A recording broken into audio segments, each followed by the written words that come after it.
एक बार एक नया विवाहित जोड़ा नए शहर में रहने जाते हैं। इस नए विवाहित जोड़े में लड़के का नाम विक्रम और लड़की का नाम साक्षी है। विक्रम की शादी को अभी कुछ ही महीने हुए थे और दोनों बहुत खुश थे। एक दिन विक्रम की कंपनी वालों ने कंपनी के काम के लिए कुछ महीनों के लिए विक्रम को दूसरे शहर में पोस्टिंग कर दी। कंपनी ने जो फ्लैट दिया उसमें ये लोग रहने जाते हैं, पर इनको पता नहीं था कि ये इनकी जिंदगी का सबसे डरावना सच बनने वाला है। पहले दिन ही साक्षी और विक्रम ने मिलकर पूरा फ्लैट सजा दिया।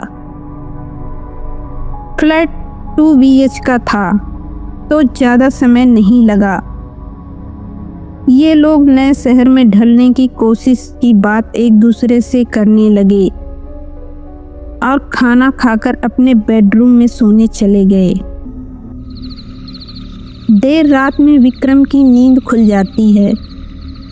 वो पानी पीने के लिए उठता है और पलटकर जब वो साक्षी की तरफ देखता है तो उसे साक्षी वहां नहीं दिखती। थोड़ी देर बाद विक्रम के गले पर 2 हाथ पीछे से उसके ऊपर आते हैं। विक्रम चौंक कर देखता है तो पीछे साक्षी खड़ी रहती है। साक्षी ने बोला, क्यों चौंक गए? मैं बाथरूम गई थी, तुम क्यों जगे हो? विक्रम बोलता है, कुछ नहीं, बस पानी पीने के लिए जगा था। और ये लोग फिर सो जाते हैं। सुबह उठकर साक्षी दोनों के लिए नाश्ता और खाना बनाती है। विक्रम नाश्ता करके अपना टिफिन लेकर काम पर निकल जाता है। साक्षी अपने फ्लैट में अकेली सोच रही होती है, चलो जो बाकी का काम है उसे ही कर लेती हूँ। वो कपड़े धुलने के लिए वॉशिंग मशीन की तरफ जाती है, फिर मशीन में कपड़े धुलने के लिए डालकर वहाँ से चली जाती है। थोड़ी देर बाद वो वापस आती है तो देखती है कि कपड़े तो वॉशिंग मशीन में हैं ही नहीं। वो घबरा कर इधर उधर ढूंढने लगती है और अपने बेडरूम में पहुंचती है। वहां उसके सारे गीले कपड़े उसके बिस्तर पर थे। वो ये सब समझ नहीं पाती है। शाम को जब विक्रम के घर आने के बाद वो उसे सारी बातें बताती है। विक्रम इसे उसका वहम समझकर बात को काट देता है। रात में दोनों अपने बेडरूम में सोने चले जाते हैं। तभी रात में किसी की तेज सांसों की आवाज से विक्रम की नींद खुल जाती है। विक्रम धुंधली आंखों से बैठता है और मुड़कर देखता है तो बिस्तर से डर के मारे गिर जाता है। वो देखता है कि बिस्तर पर साक्षी के बगल में कोई काला साया सोया है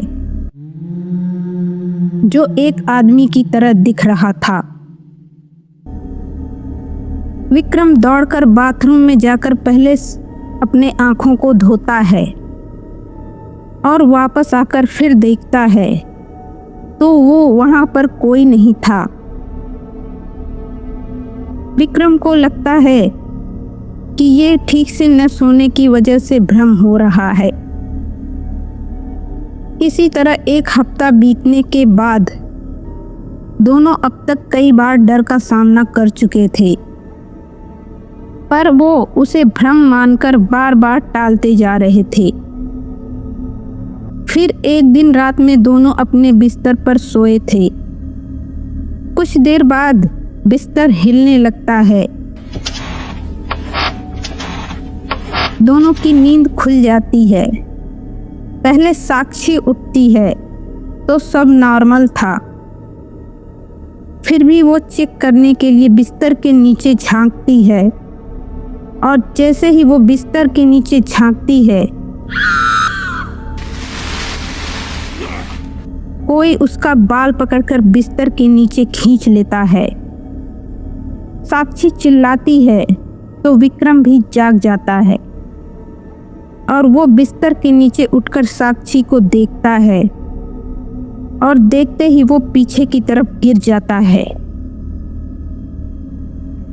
और साक्षी के पीछे कोई है जो साक्षी का सिर जमीन पर दबाया हुआ है। वो फिर भी टॉर्च जलाता है तो वहां कोई नहीं रहता। फिर वो साक्षी को बाहर निकालता है। दोनों बहुत डर जाते हैं। विक्रम और साक्षी दोनों कमरे से बाहर जाने की कोशिश करते हैं पर कोई दरवाजे के पास खड़ा रहता है। दोनों की हिम्मत आगे जाने की नहीं होती है। तभी विक्रम अपना टॉर्च जलाने की कोशिश करता है पर टॉर्च काम नहीं करता। इस दौरान वो देखता है कि साक्षी उसके बगल में नहीं है। वो इधर उधर देखता है तो साक्षी दरवाजे के पास खड़ी होती है और डर से इशारे कर रही है, तुम्हारे पीछे कोई है। विक्रम डरते हुए पीछे पलटता है। तभी उसे एक चोर का मुक्का पड़ता है जिससे वो जमीन पर गिर जाता है। उसके बाद उसके ऊपर कमरे के सामने ऊपर कमरों के सामानों से हमला होता है। विक्रम को काफी चोट आ जाती है। उधर साक्षी दरवाजा खोलने में कामयाब हो जाती है। वो तुरंत विक्रम को उठाती है और वहां से निकलने लगती है।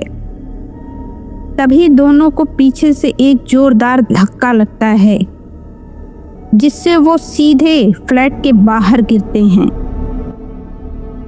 वो तुरंत ही लिफ्ट में चले जाते हैं और बिल्डिंग के बाहर पहुंचने के बाद देखते हैं कोई साया उनके फ्लैट की खिड़की पर खड़ा है जो थोड़ी देर में ही गायब हो गया और फ्लैट की लाइटें भी बंद हो जाती हैं। विक्रम और साक्षी इस बात को समझ चुके थे कि ये फ्लैट हॉन्टेड है। दूसरे दिन मैनेजर को भिजवाकर अपना सामान वहां से निकलवा लेते हैं और कहीं और शिफ्ट हो जाते हैं। पर ये हादसा आज भी उनकी रातों की नींद उड़ा देता है।